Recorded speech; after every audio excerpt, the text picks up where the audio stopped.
Nazir JK Surau Al-Hijrah, muslimin muslimat dan hormati sekalian, Assalamualaikum warahmatullahi taala wabarakatuh. Pertamanya alhamdulillah kerana pada malam ini kita dapat lagi menyambung satu agenda yang sangat penting kepada diri kita, selain daripada kita meneruskan agenda ibadah kita. Dan di antara agenda yang utama dalam kita beribadah, khairul ibadah wa ta'allamul ilm, adalah kita mempelajari ilmu dan kita memotivasikan diri-diri kita ini ke arah jadi taat kepada Allah Subhanahu wa taala. Malam ini ana suka untuk menceritakan bagaimana kehidupan kita pada malam ini pada setiap hari adalah bergantung kepada tujuan yang kita pasakkan dalam diri ini.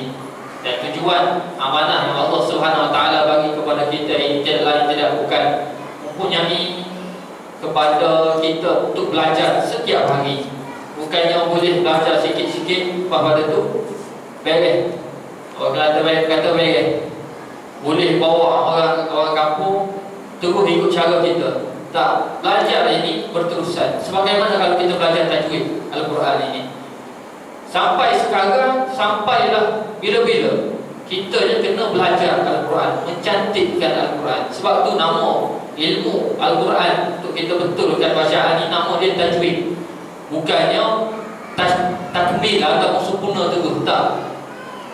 Tajwid ni asal kalimah wajada, manjada, wajada, kan? Maksudnya dia kena bersungguh-sungguh tiap hari, mencantikkan selalu, mencantikkan. Sebabnya tak mungkin ada orang kata dia paling perfect dan tak ada yang salah. Tak ada. Setiap orang dia ada yang kurang dia di mana, dan dia kena cantikkan. Sebab itulah Rasulullah SAW sebut, laisa minna man lam yataghanna bil Quran. Bukan di kalangan aku yang tidak mencantikkan bacaan dia, yang tidak melakukan bacaan dia setiap masa dan setiap waktu. Rasulullah SAW sangat menekankan kepada kita bahawa dalam kehidupan kita ini mesti ada tujuan. Dan tujuan ni kalau kita cerita dalam setiap ibadah pun ada tujuan, ada maqasid. Kalau kita cerita ini tinggi sikit, mungkin ada orang boleh faham, ada tak boleh faham.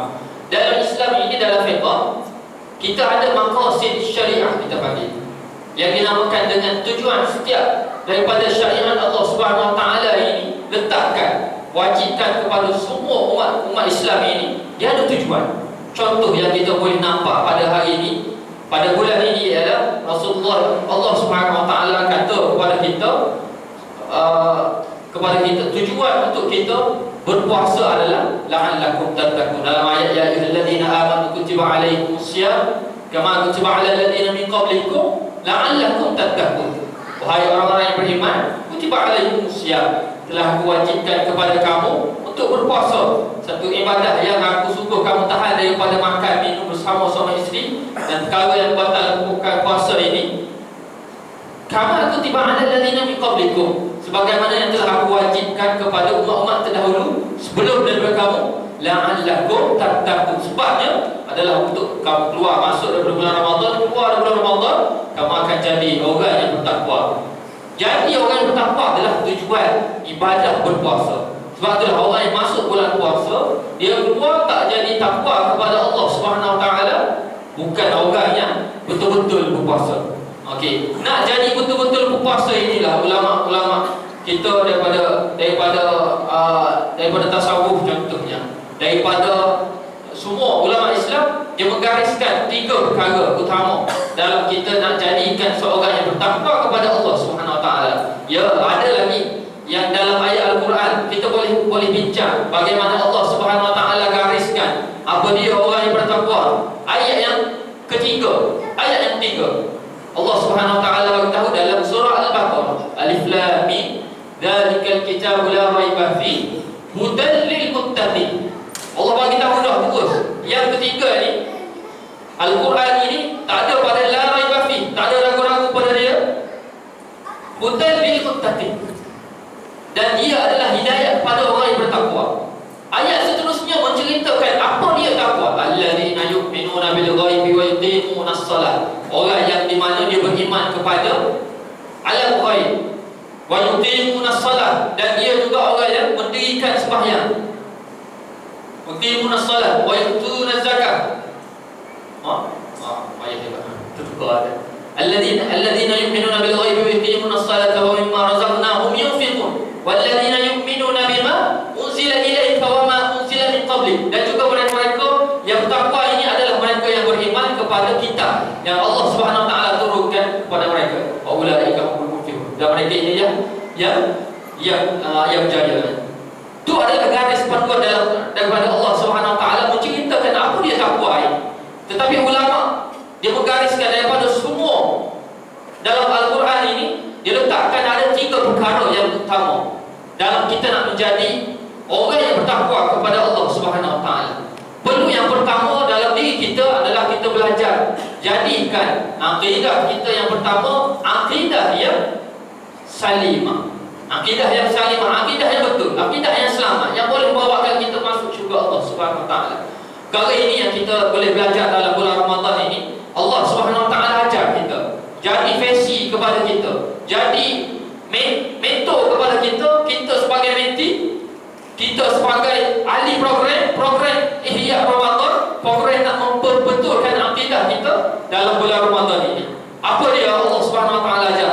Allah Subhanahu wa taala ajar kepada kita, walaupun orang lain tak nampak, kita tahu bahawa Allah Subhanahu wa taala sedang melihat apa yang kita buat di atas dunia ini. Kalau kita nak makan, kita nak minum, kita nak buat kerja bersama suami isteri pada siang hari, nak bersama suami isteri ataupun nak buat perkara-perkara yang boleh membatalkan puasa ini, kita boleh buat.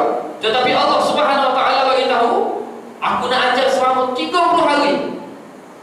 Kamu yang kena tahu, walaupun orang kat tepi kamu tak nampak, isteri kamu, bini kamu tak nampak, anak kamu tak nampak, suami kamu tak nampak, JKK tak nampak, semua orang tak nampak, Perdana Menteri tak nampak, kamu duduk tepi, tapi kamu tak batalkan puasa kamu. Kamu kena tahu Allah Subhanahu wa taala sedang melihat apa yang kamu buat di atas dunia ini. Ini kalau kita belajar dalam akidah ataupun dalam ilmu tauhid. Kerana yang ini adalah ajaran yang Allah Subhanahu wa taala nak bagi kepada kita dalam bulan Ramadan ini, adalah ajaran peringkat yang tertinggi dalam keimanan kepada Allah Subhanahu wa taala. Kita belajar ada apa dia? Yang pertama, peringkat keimanan ini adalah Islam. Yang kedua ialah iman. Yang ketiga ialah ihsan. Yang pertama, kita boleh tahu macam mana seorang nak jadi Islam. Senang, start dulu mula-mula, asyhadu an la ilaha illallah wa asyhadu anna Muhammadar Rasulullah. Masuk Islam dia. Apa yang dia kena buat nak jadi Islam lagi? Dia kena sembahyang, dia kena keluar zakat, dia kena pergi haji, dia kena buat yang ni, barulah buat rukun Islam ini, barulah dia boleh menjadi seorang yang Muslim, seorang yang Islam, masuk menganut agama Islam. Macam mana nak jadi peringkat yang kedua dalam keimanan kepada Allah Subhanahu wa taala, iaitu iman? Buat rukun iman. Percaya kepada Allah, percaya kepada Rasul. Ada berapa ni percaya? Ada 6. Rukun Islam ada 5. Jangan tukar. Ni padan kita tukar lagi. Rukun Islam 6. Cakap. Anak kata tak, bang, dia siap nyanyi lagi. Kan? Percaya kan? Ada lama dah tak ingat, dah lupa dah. Dulu ingat kan? Nak jadi yang kedua ini senang. Yang ketiga, nak jadi yang dinamakan dengan peringkat keimanan yang paling tinggi, yang tertinggi dalam keimanan kepada Allah Subhanahu wa taala, yang boleh dikatakan oleh ulama kita adalah akidah yang salimah ini. Apa dia?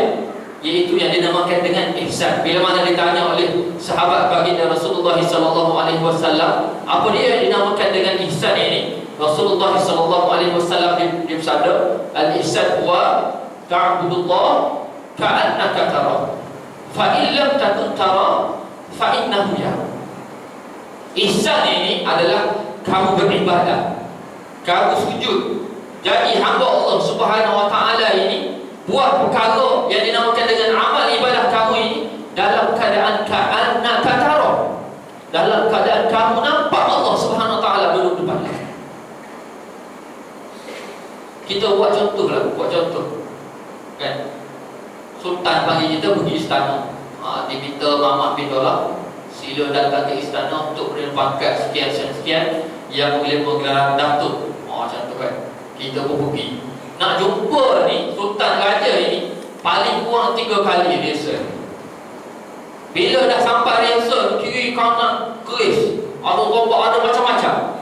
Sebab apa? Nak jumpa dengan raja ni, nak jumpa dengan sultan. Salah sikit, ampun tuanku tukar-tukar. Salah sikit, boleh murka nanti. Ni kalau sultan, kalau raja kepada kita. Kalaulah Allah Subhanahu Wa Taala duduk depan kita, masa kita nak ibadah ni, Allahu Akbar, Allah duduk depan, kita nampak Allah Subhanahu Wa Taala. Macam mana solat kita? Anak yakin khusyuk kita tak boleh sama dengan orang lain. Kita nampak, orang lain mungkin tak nampak. Anak boleh yakin nampak kita sembahyang ni betul-betul lillahi ta'ala, Allahu Akbar, kamu yang besar, kamu yang duduk depan aku yang besar, bukannya orang lain. Ni yang paling tinggi, ni yang paling tinggi. Tapi fa'ilam takun tara, tapi kalau kamu tak nampak Allah Subhanahu Wa Taala duduk depan kamu, masa kamu sembahyang kamu tak nampak Allah Subhanahu Wa Taala, masa kamu puasa kamu tak nampak Allah Subhanahu Wa Taala, masa kamu baca Quran kamu tak nampak Allah Subhanahu Wa Taala duduk depan kamu, fa'innahu yara. Kamu kena letak keimanan yang tinggi, letak dalam hati ini, pasakkan dalam diri ini, Allah Subhanahu Wa Taala ada dan sedang melihat apa yang kita buat di atas dunia ini. Ini adalah peringkat yang dinamakan muhsin. Lepas pada itu barulah kita boleh dinamakan yang dinamakan dalam peringkat di mana Allah Subhanahu Wa Taala yang paling tinggi yang ketiga ini, kamu akan jadi yang dinamakan dengan muhsin ini. Yang kedua, Allah Subhanahu Wa Taala gariskan, ulama sebut bagaimana perkara yang diperlukan dalam untuk nak menjadi takwa kepada Allah Subhanahu Wa Taala adalah kita perlu kepada ibadah, ataupun kita kena belajar fiqh yang dinamakan dengan kehidupan kita ini, yang dinamakan dengan ibadah kita ini dalam keadaan yang sahih, dalam keadaan yang betul. Sebab itulah kita jadikan dalam kehidupan kita belajar ilmu ibadah. Ibadah ini bukan sahaja dalam masalah ritual keagamaan, bukan masalah belajar kita dalam masalah belajar nak sembahyang macam mana, betul ke tak sembahyang kita ni. Tak, bukan itu saja. Bukannya saja kita yang pergi haji baru nak belajar haji saja, bukan dalam bab haji sahaja, tapi bahkan dalam kehidupan seharian kita belajar bagaimana sah tak sah kita sarung selipar hari ini lebih baik dengan kasut contoh. Ataupun kita nak datang hari ini, mana lebih baik kita pakai jubah ataupun kita nak pakai baju yang depannya derok return contoh, kan? Kita belajar yang tu. Kita kena belajar mana sah, mana lebih afdal, mana yang halal, mana yang haram. Contoh dalam perbaikan Islam, kita nak beli kereta apa contoh? Orlando, Chevrolet Orlando, kan? Anda tak tahu sekarang, anda tengok terlintas, tengok dalam Facebook sekali, tengok dia kata 17,000 promosi Ramadan. Biasa 1, 2, 3 di 100,000 contoh, kan? Kita tengok, oh nak beli kereta Orlando Chevrolet. Kita pun pergi tanya dia, okey boleh buat, bagi dokumen. Kita pun hantar, kena tanya yang dengan dealer ini, dengan orang yang nak jual kereta ni, nak pergi bayar loan ataupun buat loan dengan siapa, dengan bank yang ada Islam ataupun tidak. Kita kena tengok, kena belajar. Kalau ada yang kata tak ada Islam, tak boleh.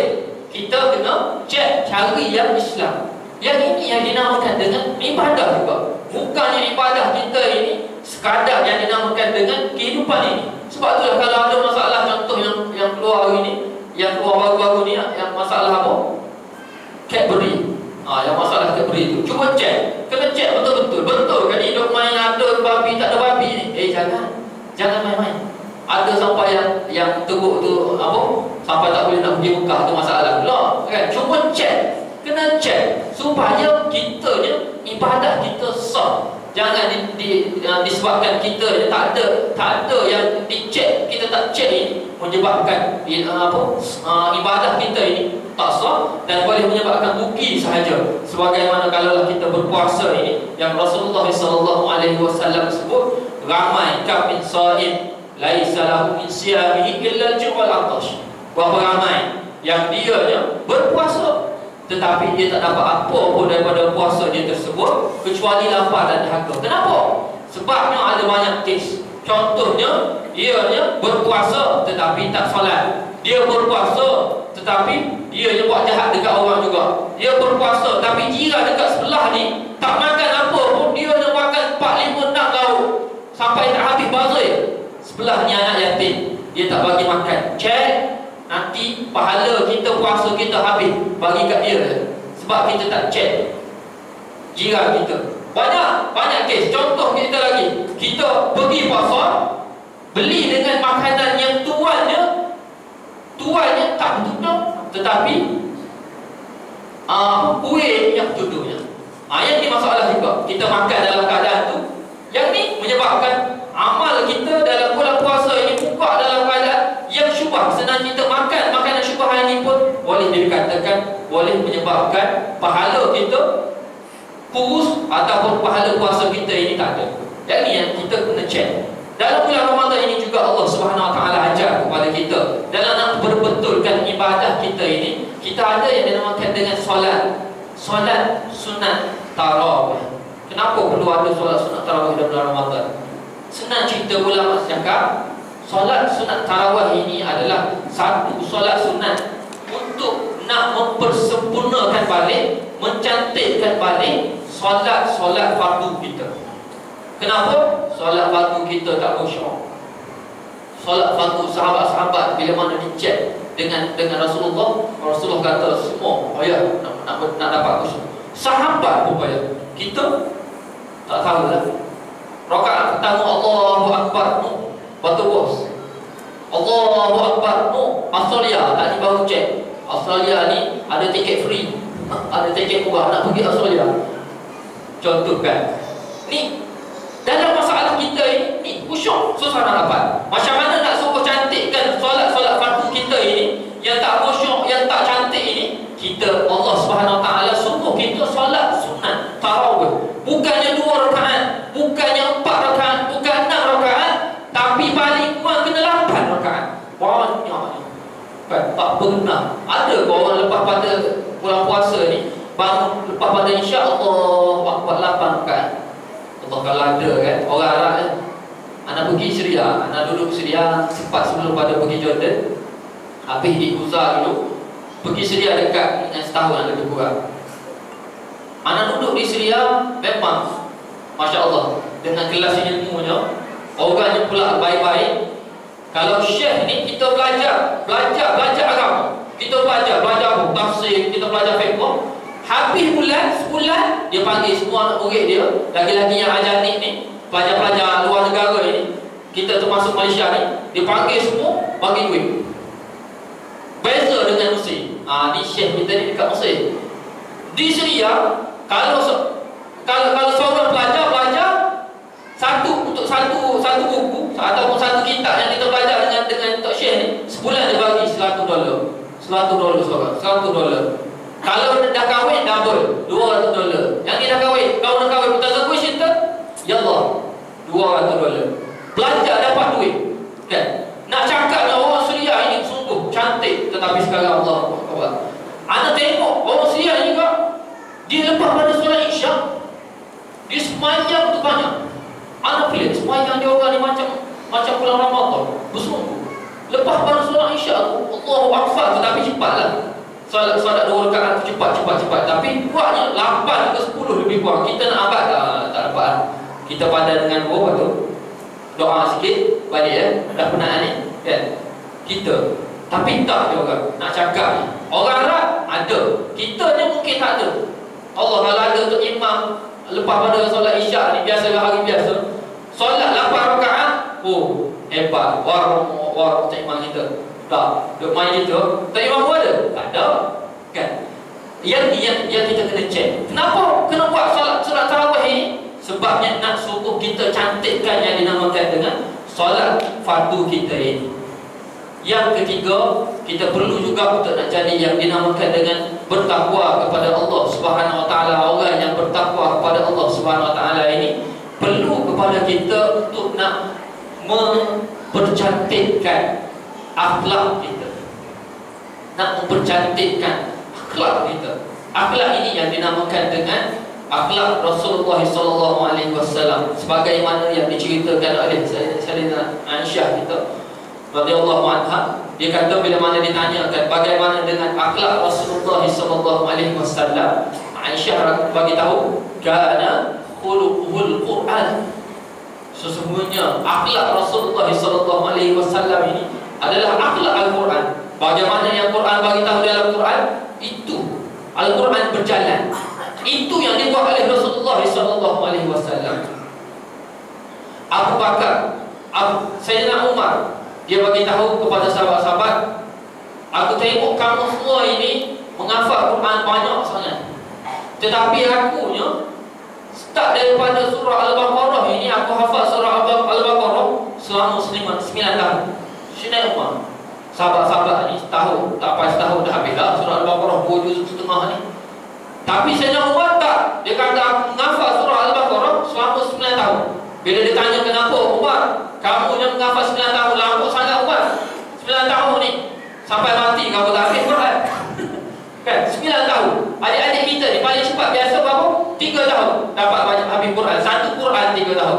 Bukan 9 tahun habis Quran. 9 tahun tu Sayyidina Umar ni baru dapat 2 juz setengah, baru dapat surah Al-Baqarah. Kenapa? Sahabat tanya, Umar pun bagi tahu, setiap aku menghafal ayat Quran, aku amalkan, aku cantikkan dulu akhlak aku buat dulu, aku istiqamah dulu, barulah aku menghafal ayat yang lain. Yang ini susah kita nak buat. Sebenarnya boleh dibuat oleh kita sebenarnya. Nak menghafal ini, cuba tanya ustaz kita yang hafiz. Anak suka bagi tahu bila dah tahu sahabat kita ni daripada syukrah, daripada hafiz juga dalam Quran, sahabat dengan sahabat anak juga. Alhamdulillah, nak bagi tahunya, kita yang kalau nak menghafal ni sebenarnya boleh. Siapa-siapa tak semestinya kena ada satu sekolah, duduk pula sekali dengan asrama-asrama budak-budak kecil. Tak semestinya kena menghafal dalam keadaan itu. Boleh kita hafal sikit-sikit. Satu ayat kita hafal, contoh hari ni, apa dia? Dalam masalah tadi, alif lam mim zalikal kitab la raiba fihi hudan lil muttaqin, kita cerita bagaimana orang yang bertakwa ini. Start mula tu pun susah dah. Alif lam mim zalikal kitab la raiba fihi, tak ada ragu-ragu. Nak ragu macam mana? Ada orang kata Islam ini tak betul. Tak, Quran kata macam ni. Nak ragu, tak boleh ragu. Ada orang kata Islam ni di Syria ini, di Palestin ini, semuanya pun ganas. Tak, Allah bagi tahu apa? Walan tarda ankal yahud walan nasara hatta tattabi'a millatahum. Yang jahatnya bukannya orang Islam. Yang jahatnya adalah walan tarda ankal yahud walan nasara hatta tattabi'a millatahum. Orang Yahudi, orang Nasrani ini, dia takkan reda pada kamu kecuali kamu akan masuk dalam cara hidup dia orang ini. Ni kalau kita nak sebut, kita boleh buat. Bila kita cek orang kata ada ragu-ragu, susah dah. Baru tak habis lagi ayat yang kedua ini. Hudan lil muttaqin, lagi susah. Hidayah untuk orang yang bertakwa. Kalau boleh buat yang tu Allahu Akbar. Ana rasa kita akan hafal Quran betul-betul. Orang tepuk pun boleh tahu. Kan? Ana belajar satu kaedah untuk menghafal Quran. Ada saya banyak macam orang buat kaedah ni macam-macam dah sekarang menghafal Quran. Ada yang EQC, International Quran Center, macam-macam. Ada buat yang Nadi Al-Baghdadi, kan, macam-macam orang buat sekarang ini. Kaedah macam-macam. Kita yang sekarang ni masalahnya nak menghafal sahaja. Nak menghafal inilah yang masalahnya. Kalau tak disebabkan jadi itu imam, tak hafal Al-Quran. Kalau tak, huwallahu qul a'udzu birabbin nas, qul a'udzu birabbil falaq, habis. Tak. Ataupun inna a'tayna aja. Yang ni orang perempuan tahu dah. Suami dia ni kalau jadi itu imam, inna a'tayna rakaat pertama, inna anzalna rakaat kedua. Yang tu lah dari dulu kini dan selama-lamanya lah. Yang ni masalah kita yang kita kena cantikkan dalam bulan Ramadan lah. Allah Subhanahu Wa Taala jadikan kita dalam programkan kita setiap hari untuk kita betulkan yang dinamakan dengan semua kehidupan kita. Daripada dalam hati kita, iktikad kita, keluar dengan yang dinamakan dengan ibadah kita, sehinggalah kepada akhlak kita, bukan dengan akhlak dengan Allah Subhanahu Wa Taala saja, bukan dengan akhlak selain Subhanahu wa ta'ala makhluk Allah, tapi seluruh alam akhlak kita kena jaga. Dan inilah yang dinamakan dengan orang bertakwa kepada Allah Subhanahu wa ta'ala. Anda rasa cukuplah sekadar itu untuk tazkirah pada malam ini. Dan harap yang baik itu daripada Allah Subhanahu wa ta'ala, yang kurang itu daripada anak sendiri yang disebahkan kepada anak. Dan anda rasa cukup sekadar itu. Kita doa sikit. Dan sebelum pada doa ini, anak nak cerita anaknya pengetua Mahat Tahfiz di Mahat Tahfiz Al-Azhari, kompleks ilmu Al-Azhari di Kelantan. Anak datang di sini bawa Ustaz Ahmad Nursuki Abdul Rani lah. Anak dengar tadi mana Ustaz Nursuki, mana Ustaz Nursuki. Ni anak buah dia datang kan. Ustaz Nursuki tak datang, anak datang nanti sebab Ustaz Nursuki ada ceramah di tempat lain. Jadi anaknya datang, anak bawa satu pamphlet di belakang ini yang menceritakan kita yang sekarang kita nak buat satu masjid untuk kompleks Al-Azhari. Masjid dah ada surau yang lama, surau yang dulunya tahun 30-an. Batang tiang ni tiang pokok kelapa dulu. Yang ni kita dah tukar dengan bata, tetapi tak muat dah. Disebabkan tak muat dan kita pelajar kita makin bertambah dekat 100 lebih dah pelajar kita, dan kita akan kita akan tambah untuk nak buat masjid. Jadi masjid ini lebih kurang harganya 2 juta. Kita dah dapat dekat 1 juta tahun lepas. Tahun ni nak 1 juta lagi. Projek dah bagi dah 1K dah bagi dekat kontraktor, insya-Allah. Dia kata start awal Ramadan, tak start lagi, mungkin ada masalah lain tu. Mungkin lepas pada raya dah start lah, insya-Allah. Lepas tu dia dah bagi semua program ni, projek ni ada akan start jalan je. Semua kita harapkan dia tak stop lah. Tak stop supaya boleh untuk kita guna paling kurang akhir tahun 2015 ataupun 2016 kita dah boleh guna. Anda harap macam tu lah. Dan ini untuk nak mencantikkan untuk madrasah tahfiz kita. Dan kalau ada tu Ustaz Nursuki dia letaknya, dia kata satu lot 5,000. Kalau semuanya kalau tak boleh nak bagi 5,000, bagilah 10,000, 20,000 kita terima semua, tak ada masalah. Tak ada apalah. Yang kedua ni ada air madu dekat belakang yang Ustaz Nursuki punya tu. Yang masalah gangguan apa semua boleh di madu, orang nak beli madu mahal kan. Yang ni air madu. Ada air madu adalah. Cuba tengok kat belakang, insya-Allah lepas pada ni. Tengok. Wallahu a'lam. Syekh pun daripada tempat ni, Syekh Abdul Rahman Sadiqi Misri. Jadi anak sebut sekarang itu kita doa minta Allah Subhanahu wa taala berkati kita dalam pertemuan ini, dalam video ini, supaya Allah Subhanahu wa taala tolong kita, bantu kita sehingga kita menjadi tetamu Allah Subhanahu wa taala juga nanti. A'udzubillahi minasyaitonir rajim. Bismillahirrahmanirrahim. Alhamdulillahirabbil alamin, wassalatu wassalamu ala asyrafil anbiya'i wal mursalin sayyidina Muhammadin wa ala alihi wa sahbihi ajma'in. Allahumma rzuqna fahman nabiyyin, wa Allah ya Tuhan kami rizkinya kepada kami kefahaman yang kamu bagi kepada nabi-nabi kamu. Wa hifzal mursalin, dan kamu jagalah kami, jagalah akidah kami, jagalah akidah keluarga kami sebagaimana yang kamu jaga akidah rasul-rasul kamu. Wa ilhamal malaikatil muqarrabin, dan kamu rahmatilah kami ya Allah, kasihlah kami ya Allah, rahmatlah kami ya Allah sebagaimana yang kamu rahmat kasih kepada malaikat-malaikat muqarrab di antara kamu. Allahumma arinal haqqa haqqan warzuqna ittiba'ah, wa arinal batila batilan warzuqna ijtinabah. Allahumma rabbana taqabbal minna innaka antas samiul alim, wa tub 'alaina ya maulana innaka antat tawwabur rahim. Wahdina wa waffiqna ila al-haqq wa ila tariqil mustaqim bi barakatil Qur'anil azim. Rabbana atina fid dunya hasanah wa fil akhirati hasanah wa qina 'adzabannar. Wa sallallahu ala sayyidina Muhammadin wa ala alihi wa sahbihi ajma'in. Walhamdulillahi rabbil alamin. Wallahu